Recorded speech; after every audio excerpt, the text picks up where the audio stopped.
અમદાવાદ ખાતે natural farming, creating entrepreneurial opportunities, achieving food security અને promoting inclusive growth for sustainable agriculture વિષય અંતર્ગત 2 દિવસીય રાષ્ટ્રીય પરિષદ યોજાશે.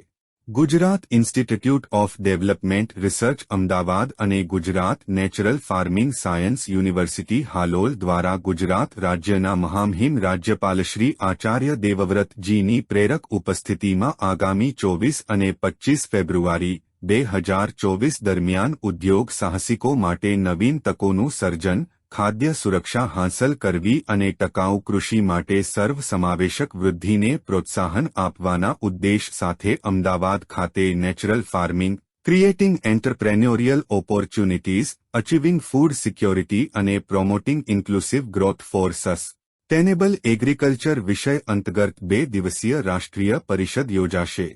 જે સંદર્ભે આજે અમદાવાદના ગોતા ખાતે ગુજરાત ઇન્સ્ટિટ્યૂટ ઓફ ડેવલપમેન્ટ રિસર્ચના લાકડાવાલા હોલ ખાતે જીઆઈડીઆરના વાઇસ પ્રેસિડેન્ટ શ્રી સુનિલ પરીખની અધ્યક્ષતામાં પત્રકાર પરિષદ યોજવામાં આવી હતી, જેમાં ગીડના નિયામક શ્રી પ્રો. ડો.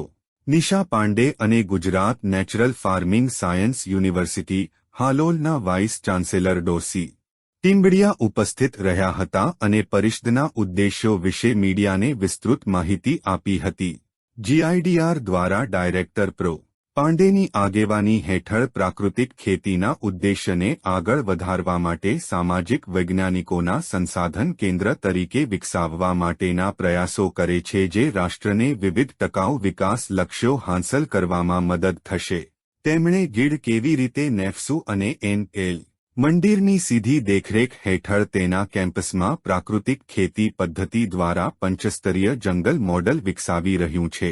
આ પ્રસંગે પ્રાકૃતિક ખેતી અને પર્યાવરણ માટે જાણીતા નરેન્દ્રભાઈ મંદિરે મીડિયાને કોન્ફરન્સ વિશે અને ગીડ અને નેફસુ રાજ્યમાં પ્રાકૃતિક ખેતીની વિવિધ પદ્ધતિઓના પ્રમોશન ઉપર ભાર મૂક્યો હતો. કોન્ફરન્સના અંતે નાડો. ઝરણા પાઠકે તમામ મહાનુભાવો અને મીડિયા કર્મીઓનો આભાર વ્યક્ત કર્યો હતો. ધ નીડ ઓફ ધી અવર, જેના વિશે નિશાબેન અને આપણા ભાઈ પણ ઉપડિયા સાહેબ પણ વાત કરશે કે કેમ અત્યારે why is it exceptionally important at this time. કારણ કે તમે જોશો કે આપણે જે ખાદ્ય ખાઈએ છીએ એઝ અ સિટીઝન, એમાં તત્વ જે છે, ન્યુટ્રિયન્ટ છે, એનું પર્સન્ટેજ ઓછું થાય છે અને ટોક્સિસિટી વધી રહી છે બીકોઝ ઓફ કેમિકલ્સ. એને રિવર્સ કરવા માટે એના કારણે કેન્સર ને ઘણા બધા રોગો થાય છે. હવે એ આપણે ટ્રાન્સફોર્મેશન કરવા માટે પ્રાકૃતિક ખેતી ઇઝ એક્સ્ટ્રીમલી ઇમ્પોર્ટન્ટ. અને એના બધા જે મુદ્દાઓ છે કઈ રીતે થઈ શકે, ઇકોનોમિક શું છે, સ્ટેટ અને સેન્ટર, સ્મોલ ફાર્મરના બધા ઇસ્યુ, એ ઘણી બધી વસ્તુઓને સંકેલીને આખો કાર્યક્રમ યોજાયેલો છે. બીજો ક્ષેત્ર જ્યાં આ સંસ્થા કામ કરે છે, industry, infrastructure, trade and finance. હું ઇન્ડસ્ટ્રીથી જોડાયેલો છું. જ્યારે આપણે નરેન્દ્રભાઈ મોદીએ ટાટા નેનો માટે જમીન આપી ત્યારે ઘણા બધાએ સવાલ કર્યા કે ભાઈ ટાટા નેનો માટે જમીન આપી તો શું થયું? પણ ત્યારે જનાબેનને યાદ હશે, તમને યાદ હશે, વી નીડ અ સ્ટડી કે what is the benefit of this kind of activity on the farmer, on the village, on the local area. અને ઇન્સેન્ટિવ આપવામાં it is not only the incentive to industry but it also help the entire local area development. એટલે 2 સંસ્થાએ કામ કરેલું, એક આપણી છે ને એક બીજી છે જે સુરતમાં છે, એને પણ કામ કરેલું. ત્રીજો મુદ્દો છે એમ્પ્લોયમેન્ટ એન્ડ માઇગ્રેશન. તમે તો જાણો છો જ્યારે કોવિડ થયું ત્યારે કેટલો મોટો મુદ્દો. પછી પોવર્ટી અને human development, regional development, institution governance અને છેલ્લું છે urban services, mobility and economy. એમાં ખાસ કરીને મારે ઉલ્લેખ કરવો છે એએમસી સાથે આપણે બહુ મોટું કામ કરેલું અંડર ધ મનરેગા, અને એ બહુ જ સરસ રિપોર્ટ હતો. Government also appreciated it. એટલે આ ભૂમિકા રહી છે આ સંસ્થાની. 54 વર્ષ થયા છે. અને I would like to specially take this opportunity, કારણ કે એમના આવ્યા પછી આ પહેલી prosperous conferences I want to formally welcome you to GIDR and I want to thank the 3 pillars. हमने तो समझने की कोशिश की शब्द को, इस विषय को इस अलग अलग तरह से मैंने समझने की कोशिश की. तो विज्ञान की बात हमारे वीसी सर तिबड़िया साहब ने बात की. वो विज्ञान विषय के इसके नेचुरल फार्मिंग के ज्ञाता भी हैं और उन्होंने बहुत ग्रासरूट लेवल पर उस पर काम किया. GIDR અમદાવાદ ખાતે Gujarat Natural Farming Science university Anand અને GIDR અમદાવાદ તથા અન્ય સંસ્થાઓના સહયોગથી પ્રાકૃતિક ખેતીમાં ઉપર એક 2 દિવસીય કોન્ફરન્સનું આયોજન કરવામાં આવેલું છે. આ કોન્ફરન્સ 24-25 ફેબ્રુઆરી એટલે કે 24 તારીખના સવારે 10 કલાકથી લઈને કાર્યરત થશે. એમાં 7 જેટલા 2 દિવસના જુદા જુદા સેશનો આયોજિત કર્યા છે. આ કોન્ફરન્સના ઇનોગ્રલ સેશનમાં આપણા ગુજરાત રાજ્યના મહામહિમ રાજ્યપાલ આચાર્ય દેવવ્રતજી પણ પધારશે.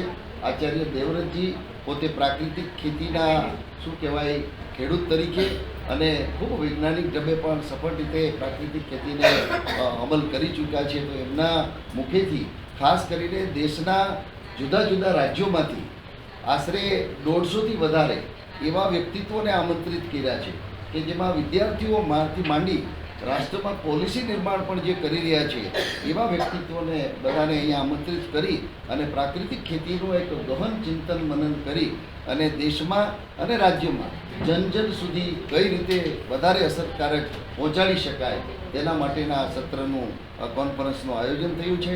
આ આયોજનમાં ખાસ કરીને GIDR એટલે કે Gujarat Institute Development Research Nisha પાંડેજી અને એમની ટીમ અને Gujarat Natural Farming Science University જે છે હાલોલ ખાતે એમના ટીમના દોનોના સહયોગથી અને અન્ય સંસ્થાઓ નિર્માણથી લઈ અને ઘણી બધી સંસ્થાઓના જોડાણથી આ આપણે કોન્ફરન્સનું આયોજન કરી રહ્યા છીએ. સર, ખાસ કરીને કેટલા ખેડૂત સફળ થયા છે એવા આશરે 30 ખેડૂતો અને ખાસ કરીને મહિલા ખેડૂતો કે આ પ્રાકૃતિક ખેતી જ્યાં સુધી ગાયનું લાલન પાલન નહીં થાય અને ગાય એટલે કે દેશી ગાય અને એના દ્રવ્યો આધારિત આ પ્રાકૃતિક ખેતી છે એટલે મહિલાઓને વધારે બાળવા માટે મહિલાઓને પણ આમાં આમંત્રિત કરેલા છે. 20 એટલે કે કુલ 50 જેટલા ખેડૂત ભાઈઓ બહેનો આવશે. પોલિસી મેકર અને જુદી જુદી સંસ્થાઓના જે સંચાલકો છે એ આશરે 70ની આજુબાજુ આવશે. વિદ્યાર્થીઓ અને વૈજ્ઞાનિક ગણ એમ કરી અને 150થી વધારે વ્યક્તિઓ આ કોન્ફરન્સમાં ભાગ લઈ ગયા. ની અંદર જે ચોક્કસ પ્રાકૃતિક ખેતી તરફ આગળ વધી રહેલા ખેડૂતો જેણે અપનાવી છે એવા આશરે 9 લાખ જેટલા ખેડૂતો અત્યાર સુધી નોંધ ઉપર આવ્યા છે અને એરિયાની દ્રષ્ટિએ ગણીએ તો 7.5 થી 8 લાખ એકરની અંદર ગુજરાતમાં પ્રાકૃતિક ખેતી અત્યારે થઈ રહી છે. વાત છે જૈવિક ખેતીની વાત છે, ઓર્ગેનિક ખેતીની વાત છે. ઓર્ગેનિક ખેતી અને નેચરલ પ્રાકૃતિક ખેતી એ બંનેમાં ખૂબ મોટો તફાવત છે. આજે નેચરલ ફાર્મિંગના જે પ્રોટોકોલ ડેવલપ થયા છે બીજામૃત, જીવામૃત, ઘન જીવામૃત, આચ્છાદન, વાપસા અને મિશ્ર પાક અને બાયોડાયવર્સિટીને ડેવલપ કરવાની જે વાત છે એ બધી વિધિથી જે ખેડૂત પ્રાકૃતિક ખેતી તરફ આગળ વધે છે એ પહેલા જ વર્ષે કોઈ પણ પ્રકારના ઉત્પાદનના ઘટાડા વગર સફળતા રીતે ખેતી કરી શકે છે. ઉત્પાદન કોઈ રીતે ઘટતું નથી. પ્રાકૃતિક ખેતીમાં ઉત્પાદન ઘટતું નથી. એક ચોક્કસ છે કે એની વિધિ પૂરેપૂરી ખેડૂતે અપનાવવી જરૂરી છે. મારો પોતાનો વ્યક્તિગત મંતવ્ય આપું તો દરેક તાલુકા લેવલે ઘણી બધી સંખ્યામાં આમ જોઈએ ને તો 3000થી વધારે મોડેલો આજે ગુજરાતની અંદર પ્રાકૃતિક ખેતીના જે દર્શનીય કહી શકાય અને 1000થી વધારે મોડેલો અદ્વિતીય એટલે કે એવા મોડેલો શું કહેવાય કે બીજે નથી એવા મોડેલો પણ ખેડૂતોએ અત્યારે વિકસાવ્યા છે.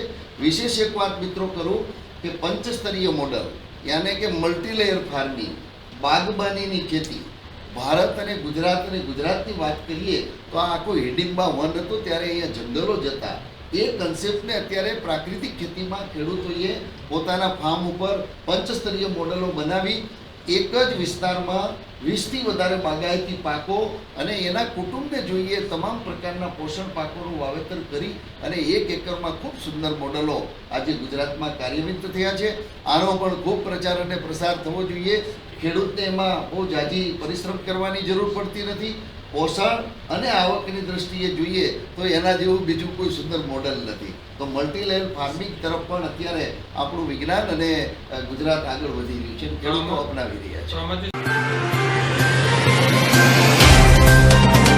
तो व्हाट्सएप, ट्विटर, फेसबुक, इंस्टा जहाँ भी आपका अकाउंट है इसे शेयर बटन के द्वारा वहाँ पर शेयर करें.